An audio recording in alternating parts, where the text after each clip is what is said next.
throughout the years, I understood that actually my disability, the acquired disability, I became paraplegic, so I use a wheelchair to move around, has become my added value, because it has always given me the strength to achieve new goals.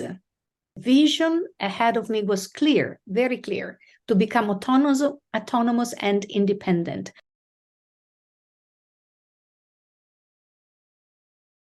True resilience, that is the capacity to withstand or to recover quickly from difficulties, and indeed this is as well a difficulty. I think that what nature gives us knows that we need it. We have to have the ability to stay positive for whatever is possible during tough times, and have the ability of bouncing back and adapting. I have been tempted quite a few times to wave the white flag. But resilience comes back. And Piaget used to say that the intelligence of a human being is understood by his or her ability to adapt to situations in life. So adapting to difficulties and finding in those difficulties a way out with a positive attitude. When we're born, we have no prejudices and no stereotypes.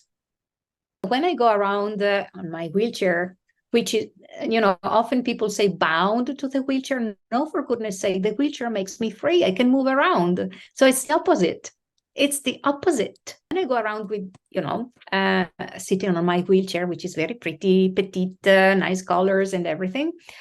And there are children who are 1 or 2 or 3 years old, and what they do when they, are next to me, they turn around, surprised. They're fascinated by it because it's a bigger one and there is an adult in it, but they are fascinated. In their eyes, there is healthy curiosity to understand why, not without any prejudice or stereotype. And I remember that a kid came to me, looked at me and said, "Oh, I like your helicopter." What I'm trying to say is that it is us, sometimes parents, who say, "Don't talk, don't ask, don't look."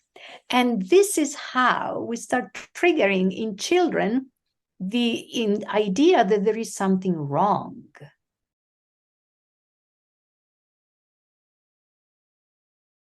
Fairy tales. I think of the story of Snow White, the little dwarfs. Okay, they're funny there. But then there is the mother who is a witch, and the witch looks ugly. And she has a scoliosis and a big pimple on the nose, some sort of deformed body, deformity. Think of the story of Peter Pan, Captain Hook. He has lost a hand, he has a hook. And the hook, that is the disability, is associated to deformity of the soul, ugliness. Bad, really bad. So again, ugliness and disability is associated to deformity not only of the body, but the soul.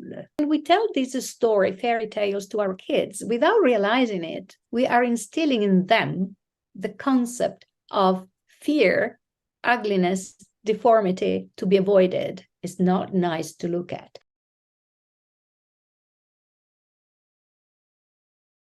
Actually, it would be just to let them be curious and let them discover things and let them decide how they feel with the various forms of diversity, without helping them to define what it is from your perspective as an adult.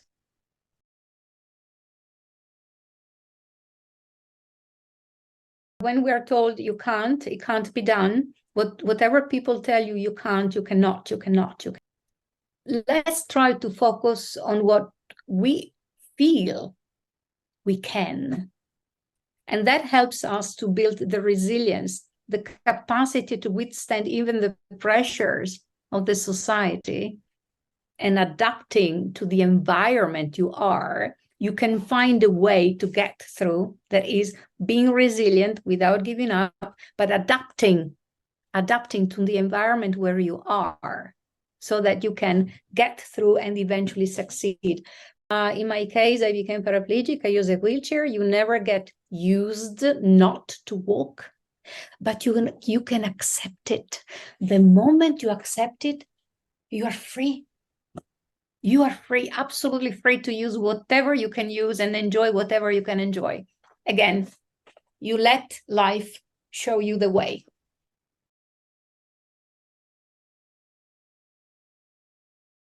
It would have been nicer if at times I would have believed more in myself, honestly.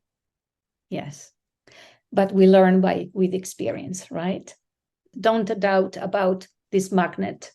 Don't doubt about your sixth sense. Listen to it. Listen to it. It's your friend. It's your friend. It's your friend.